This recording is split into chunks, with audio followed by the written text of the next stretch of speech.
Well, I'll tell you one thing for sure. This film is gonna divide everyone. Do you want the truth now?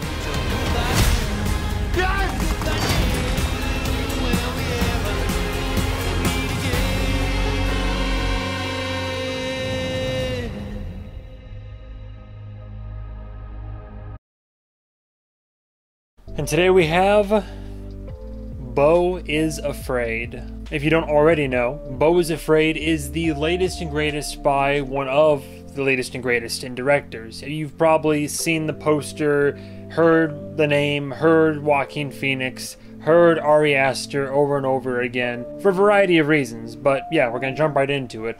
Ari Aster, this is his newest film. This could be the big one. Before the film even came out, critics and everybody in general who had any insight into the film at all were saying this was going to be his most ambitious work. If you don't know, Ari Aster is the director responsible for bringing us Hereditary, which I love. If you don't already know, Ari Aster is the director who brought us Hereditary, I would say is the breakout film of his, of which I love, and yes, it is horror, and also the film that inspired Wiccans and witches everywhere, Midsommar, as well. But he's only made 2 films so far, this being his 3rd film. But yeah, so I loved his first one. I'd go as far as to say I really enjoyed his second one, and now 3rd one coming out. I remember hearing whisperings that he wanted to do a musical at one point, because I think he went on record as saying, I know I can do horror, I've done horror, I like to try other genres, but my guess is support and funding, and maybe not as much for that, but the idea of him making a dark comedy drama that is going to have potential horror elements was easier of a sell. I actually saw a clip from the cinematographer before our showing. We specifically went to an art house theater to see this, and they got the guy who did cinematography, this gentleman here, to basically do like an intro to the film. And he said as much. He said that this is a film that Ari, I believe he said it was the second thing he ever wrote, but he could just never get, like, it was a passion project, he could never really get funded. And this film did marketing right. They got like one main trailer, like the main trailer that started coming out almost half a year ago. I think it was several months ago. And it showed just enough. It had some punchlines, some zingers. It showed some dark stuff going on. Joaquin just being Joaquin. And it enticed me. And it enticed anybody else that I saw that watched the trailer. It showed you just enough where you had no idea exactly what the hell was going on. Just guy is gonna go see his mom. He's this anxious, middle-aged dude who lives in a very dangerous neighborhood and is gonna try to go see his mom, gets hit by a truck, and then wakes up in this like suburban family's bedroom, and they're like nursing him back to health, but then things are gonna get weird, so he's trying to escape and get back home, but then he's going through this weird like pastel theater play storybook journeys, and you could already tell it's gonna get like pretty wild and maybe abstract and all this. As I said, the reviews before this film even officially came out said it's his most ambitious film to date. This bitch is 3 hours. 3-hour film by Ari Aster that's not being advertised or marketed as straight horror, that stars someone that I do love very much, Joaquin Phoenix. I think Joaquin is a powerhouse of an actor. I know I throw that term out a lot, but I also try not to throw that term out lightly. I think Joaquin is very skilled. I love and really enjoy seeing him in whatever he's in. And yes, I'm aware there are other cast members in this film. Everybody does a great job. I have no complaints. Critic consensus is mostly positive, but there's a lot of mixed reviews in there, and I can completely understand why. I've heard opinions from critics that I like and respect, and even some that I, don't care too much for. I'm trying to get opinions from all sides of the table here. This film is going to be quite divisive. I can see a lot of people aren't going to like it, and I completely understand why. It's quite a journey, and I will try to avoid spoilers if I can for the most part, but I'm pretty sure, if you read reviews or online this or that or Reddit posts, you've probably already found out what the film is all about. End of the day, I really enjoyed it. My journey with Beau is Afraid is that out of these 3 hours, I was going to say Act 1, Act 2, Act 3, but you can just say Hour 1, Hour 2, honestly. The first 2 hours, I was definitely along for the ride. I was very curious where it was gonna go. It was an experience. They weren't exaggerated online. This was a very surreal cinematic experience. Just it's this Beau being an anxious little fella in a world where just nothing quite makes proper sense. The way people talk, the way people act, how things keep transpiring around him, things just aren't adding up. They're not making sense, and they're still going. And it's so anxiety inducing and such a interesting little story, and just this journey of Beau that I was along for the ride. Toward the waning minutes of Act 2, I started to wonder, like, how is this going to end? Because if it just ended after what I had seen so far and kept to that pace, I would have probably stepped away and said, okay, that was all right, that was enjoyable, I had a good time, good experience, but take it or leave it. But then Act 3 happens. It's a darn tootin' doozy of a final act. I love what Ari did with the third act. I want to be as vague as possible. The direction the narrative goes in, the film itself comes together with the third act, and because of that, I went from enjoying myself to really, really, really liking this film. I didn't love it. I love what he did with it. I didn't love the film, but man, I really, really enjoyed this. So much of it can be taken literally, and so much of it can be taken from an abstract and like projected point of view, like more or less, you know, what's actually happening, what's, you know, going on inside Beau's noggin, what's kind of a projection of the world and his trauma and whatnot. There can be a lot of conversation and debate sparked about that as to what all actually happens in this film, and I like that a lot. This film had conversation going outside the theater, inside the theater. I almost said more and kind of started a fight because this type of shit is like really disrespectful to me. But after the movie happened, immediately, as soon as the credits started rolling, some guy like a row or two behind me out loud went, "Boo!" Like, I've been alive for almost 30 years. I don't care how bad a film is that I've been to. I've been to hundreds, probably over 1,000 theaters at this point. I've literally never heard someone boo a film in my entire life.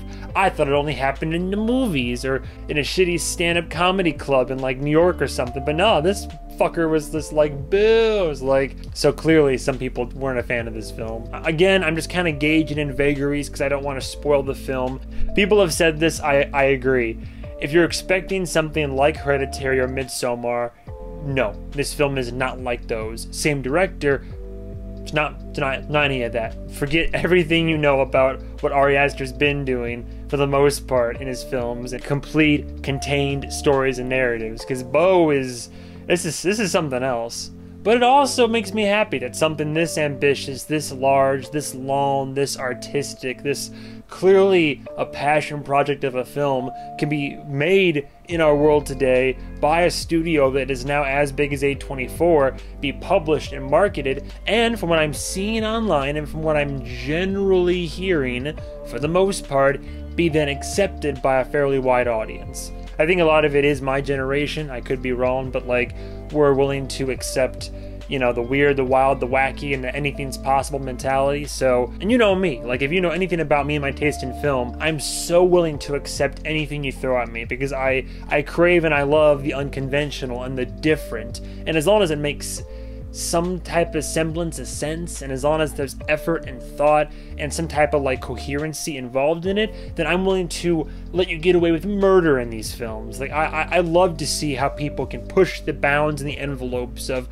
creativity and narrative progression and character and like arcs and how it all transpires.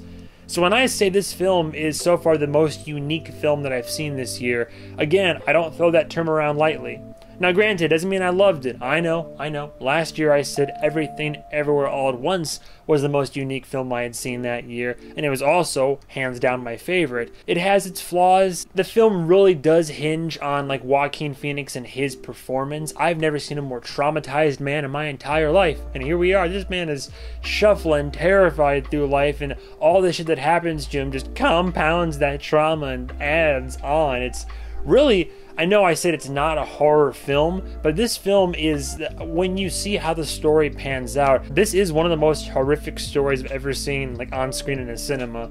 I know it sounds like an exaggeration, maybe it's just relevant in my head right now, but it's horrific. It's like a Black Mirror episode. This shit gets dark, like dark, like childhood trauma, and then adult trauma, and then world trauma, and then trauma responses and triggers, and just like it's one of the darkest films I've seen this year. But I get what some of the critics are saying. This film does, I don't want to use the word meander. I think that does a disservice to the film. A lot of the scenes in this film, the director, lets his characters and what's going on, really lets them marinate in those scenes. By that I mean they don't drag on unnecessarily long, but simple conversations, whether on the phone or in person, certain moments throughout the film, or little asides, or maybe like a vision, or like a projection or something. Every scene is really given a nice slow cook marinade, and I think that expands the runtime, and also can, to some other people, make the film feel like it's dragging on a little bit. So you can make an argument for pacing. I get it. I did feel the film's length, not in that I was like, oh man, when is this gonna end, but more just like, man, where's this gonna go? We're still going. Like, I was never bored. I was just intrigued and surprised by how far this was going, and I was just curious to see how far it was going to be taken and where the hell it was going to go. Directing's great. Cinematography, I think there's a lot of creative choices throughout. Just piggybacking off of what other critics have said, but I will concur. This film does encapsulate like anxiety very well, from a representational standpoint, like how somebody would experience severe bouts of anxiety or anxious in situations, or like especially like social situations. This isn't an anxiety attack inducing film like Uncut Gems or like Zola or Red Rocket or films of that caliber, but this film does definitely like induce a sense of unease. And for sure, by the end of the film, in terms of our main protagonist, our main character rather, I felt sick to my stomach for him. Like, just the journey he's been on just made me feel ill. Not in like a bad way, but I just felt bad. I don't know, I'm talking in circles now.